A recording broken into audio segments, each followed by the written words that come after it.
ஆண்டவராகிய இயேசு கிறிஸ்துவின் நாமத்தில் காலை வாழ்த்துக்கள். இன்றைய மன்னா, உன் தகப்பனுடைய தேவனாலே அப்படியாயிற்று, அவர் உனக்கு துணையாயிருப்பார். சர்வ வல்லவராலேயே அப்படியாயிற்று, அவர் உயர வானத்திலிருந்து உண்டாகும் ஆசீர்வாதங்களினாலும் கீழே ஆழத்தில் உண்டாகும் ஆசீர்வாதங்களினாலும் ஸ்தனங்களுக்கும் கற்பங்களுக்கும் உரிய ஆசீர்வாதங்களினாலும் உன்னை ஆசீர்வதிப்பார். ஆதியாகமம் 49:25. அப்படி ஆயிற்று, தேவனாலே அப்படி ஆயிற்று, சர்வ வல்லவராலே அப்படி ஆயிற்றுன்னு சொல்லப்படுது. எப்படி ஆயிற்று அப்படின்னும் போது 22ஆம் வசனம், யாக்கோபு தன் குமாரெல்லாம் அழைத்து ஒருத்தரையும் ஒவ்வொரு விதமாக சொல்லும்போது யோசேப்புக்கு ஒரு பெரிய ஆசீர்வாதத்தை கொடுக்குறாங்க. அது தேவனாலே ஆயிற்று, சர்வ வல்லவராலே அந்த ஆசீர்வாதம் அவனுக்கு கிடைச்சிச்சின்னு சொல்கிறார். யோசேப்பு கனித்தரும் செடி, அவர் நீரூற்றண்டையில் கனித்தரும் செடி, அதன் கொடிகள் சுவரின் மேல் படரும். வில்வீரர் அவனை மனமடிவாக்கி அவன் மேல் எய்து அவனை பகைத்தார்கள். ஆனாலும் அவனுடைய வில் உறுதியாய் நின்றது. அவன் புயங்கள் யாக்கோபுடைய வல்லவரின் கரங்களினால் பலத்தது. இதனால் அவன் மேய்ப்பனும் இஸ்ரவேலின் கண்மலையும் ஆனான். பார்த்தீங்களா, யோசேப்பை இஸ்ரவேலின் கண்மலையாக உயர்த்தின ஆண்டவர். எவ்வளோ பெரிய ஆச்சரியமான காரியம்! அவன் அவ்வளோ பொறுமையோடு தன் கனியை அவன் கொடுத்தான். யோசேப்பு கனித்தடும் செடியாய் எப்படி இருந்தானா, ஆண்டவரை சார்ந்து கொண்டான். அவன் கொடியாய் இருந்து செடியாகி ஆண்டவரை சார்ந்து கொண்டபடினால் அவனும் உறுதியான ஒரு கனித்தரும் செடியாய் மாறிப்போனான். எல்லாரும் அவனை மனமடிவாக்கினாலும் பகைத்தாலும் அவனுடைய வில் உறுதியாய் நின்று அவனுடைய புயங்கள் பார்த்திங்கன்னா யாக்கோபுடைய வல்லவரின் கரங்களால் பலத்தன. எல்லாமே ஆண்டவருடைய ஆசீர்வாதம் தான், ஆண்டவருடைய கரங்களால் பலத்தது.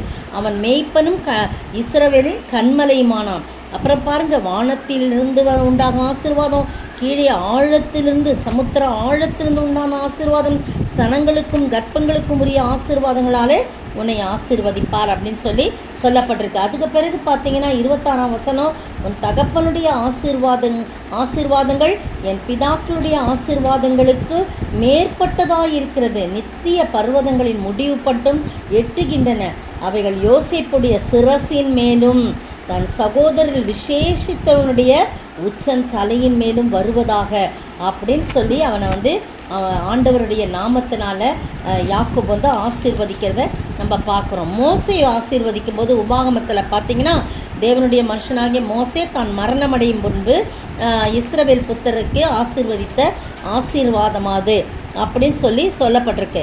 ஆனால் எல்லாருக்கும் சொன்னாலும் அந்த ஆசீர்வாதம்ன்ற ஒரு வார்த்தை பொதுவாக தான் வந்துச்சு தவிர அங்கே யோசேப்புக்கு ஒரு தனிப்பட்ட ஆசீர்வாதம் கிடைக்கிது. பாருங்கள் என்ன போட்டிருக்கு அப்படின்னு சொல்லும்போது, யோசேப்பை குறித்து கர்த்தரால் அவனுடைய தேசம் ஆசீர்வதிக்கப்படுவதாக, அது வானத்தின் செல்வத்தினாலும் பனியினாலும் ஆழத்திலுள்ள நீரூற்றுகளினாலும் சூரியன் பக்குவப்படுத்தும் அருமையான கனிகளினாலும் சந்திரன் பக்குவப்படுத்தும் அருமையான பலன்களினாலும் ஆதி பர்வதங்களில் உண்டாகும் திரவியங்களினாலும் நித்திய மலைகளில் பிறக்கும் அரும்பொருள்களினாலும் நாடும் அதன் நிறைவும் கொடுக்கும் அருமையான தானியங்களினாலும் ஆசீர்வதிக்கப்படுவதாக அப்படின்னு சொல்லப்படுது. முச்செடியில் எழுந்தருளினவரின் தயை, ஏன்னா முச்செடியில் தான் ஆண்டவர் மோசைக்கு காட்சி கொடுத்தார். அந்த தயை, ஆண்டவருடைய தயை யோசேப்புடைய சிரசின் மேலும் தன் சகோதரில் விசேஷித்தவனுடைய உச்சந்தலையின் மேலும்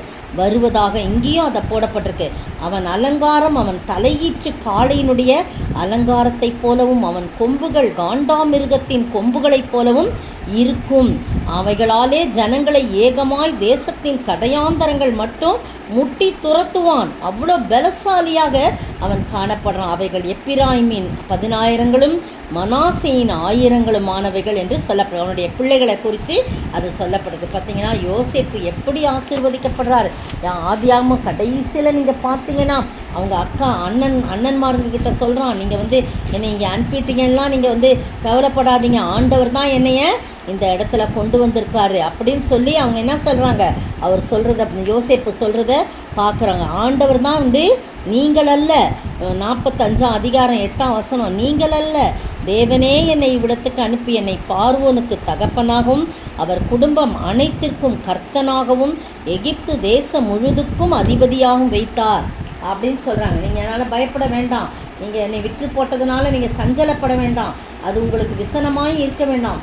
ஜீவ ரட்சனை செய்யும்படிக்கு தேவன் என்னை உங்களுக்கு முன்னே அனுப்பினார் அப்படின்னு சொல்கிறார். எவ்வளவு உயர்ந்த நிலையில் அவனை வந்து ஆக்குறதெல்லாம் நம்ம பார்க்கும்போது அவ்வளோ அருமையாக பார்வோனுக்கு நிகராக வைக்கிறார். அது வந்து 41ஆம் அதிகாரத்தில் பார், நான் பார்வோன், ஆனால் எல்லாம் பார், எகிப்து தேசம் முழுமைக்கும் நான் அதிகாரியாக வைத்தேன்னு சொல்லி கையில் போட்டிருந்த முத்திரை மோதிர கழற்சி அவன் கொடுக்குறாங்க. மெல்லிய வஸ்திரம் தரிப்பிக்கிறாங்க. பொன் சரப்பணியை உடுத்த கழுத்தில் போடுறாங்க. அப்படியே குழியில், வறண்ட குழியில், தண்ணி இல்லாத குழியில் போடப்பட்டவனை 2ஆம் ரதத்தில் அவனை ஏற்றி தண்டனிட்டு எல்லாரும் பணியுங்கள் அப்படின்னு சொல்லி, உன்னுடைய உத்தரவு இல்லாமல் யாரும் தன்னுடைய நாவையோ கையையோ காலையோ அசைக்கக்கூடாது அப்படின்னு சொல்லி சொல்கிறாங்க. எவ்வளோ பெரிய உயர்ந்த ஆசீர்வாதம் பார்த்தீங்களா?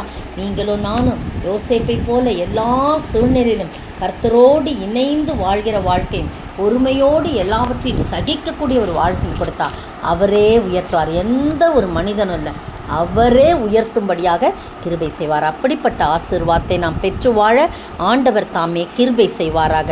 ஆமென். ஒன்றுமில்லா நேரத்தில் எல்லாம் என்னை உயர்த்தி வைத்த கிருபை இது. கிருபையே கிருபையே மாறாத நல்ல கிருபையே. கிருபையே கிருபையே மாறாத நல்ல கிருபையே. ஸ்தோத்திரிக்கிற ஆண்டவரே, துதிக்கிற ராஜா, ஒன்றுமில்லாத நேரத்தெல்லாம் உயர்த்தி வச்சு ஆசீர்வதித்த கிருபை ஆண்டவரே. கர்த்தாவே, இதோ கர்த்தாவே, யோசேப்பை நீர் எப்படியாய் ஆசீர்வதித்தீர் ஆண்டவரே. உடைக்கப்பட்டான் ஆண்டவரே, ஒடுக்கப்பட்டான் ஆண்டவரே, பள்ளத்தில் போடப்பட்டான் ஆண்டவரே. ஆனாலும் நீங்கள் உயர்த்தி வச்ச கிருபை ஆண்டவரே. காரணம் அவனுடைய பண்புகள் ஆண்டவரே, உம்மை போல உள்ள ஒரு பண்புகள் ஆண்டவரே. அதுபோல் ஆண்டவரே, நாங்களும் யோசேப்பை போல ஆண்டவரே பொறுமையோடு சகிக்கவும் ஆண்டவரே, எந்த சூழ்நிலையிலும் உம்மை விடாது பற்றிக்கொள்ளவும், உம்மீது நம்பிக்கையோடு வாழவும் ஆண்டவரே. கர்த்தாவே, உமக்கு பிரியமில்லாத காரியத்தில் வெறுத்து ஒதுக்கி ஓடவும் ஆண்டவரே நீங்கள் கிருபை செய்ய வேண்டுமாய் ஜெபிக்கிறோம். அப்பொழுது நிச்சயமாய் அந்த ஆசீர்வாதத்தை, மோசே சொன்ன ஆசீர்வாதம், யாக்கோபு சொன்ன ஆசீர்வாதம், எல்லாவற்றுக்கும் மேலாக உம்முடைய கரத்திலிருந்து வந்த ஆசீர்வாதத்தினால எங்களை நிரப்பி ஆசீர்வதிக்க வேண்டும் என்று கர்த்தரும் மீட்பரும் ராஜாவுமாய் இயேசு கிறிஸ்துவின் விலையேற பெற்ற நாமத்தில் ஜெபிக்கிறேன் பிதாவே. ஆமேன். ஆமேன். நேற்றைய பதில்: நீ விருந்து பண்ணும்போது ஏழைகளையும் ஊனரையும் சப்பானிகளையும் குருடரையும் அழைப்பாயாக, அப்பொழுது நீ பாக்கியவானாய் இருப்பாய். லூக்கா 14:13-14. இன்றைய கேள்வி: தூரத்தில் இருந்து வந்த மகனுக்கு தகப்பன் செய்த 4 செயல்கள் என்ன? தூரத்திலிருந்து வந்த மகனுக்கு தகப்பன் செய்த 4 செய்கைகள் என்ன?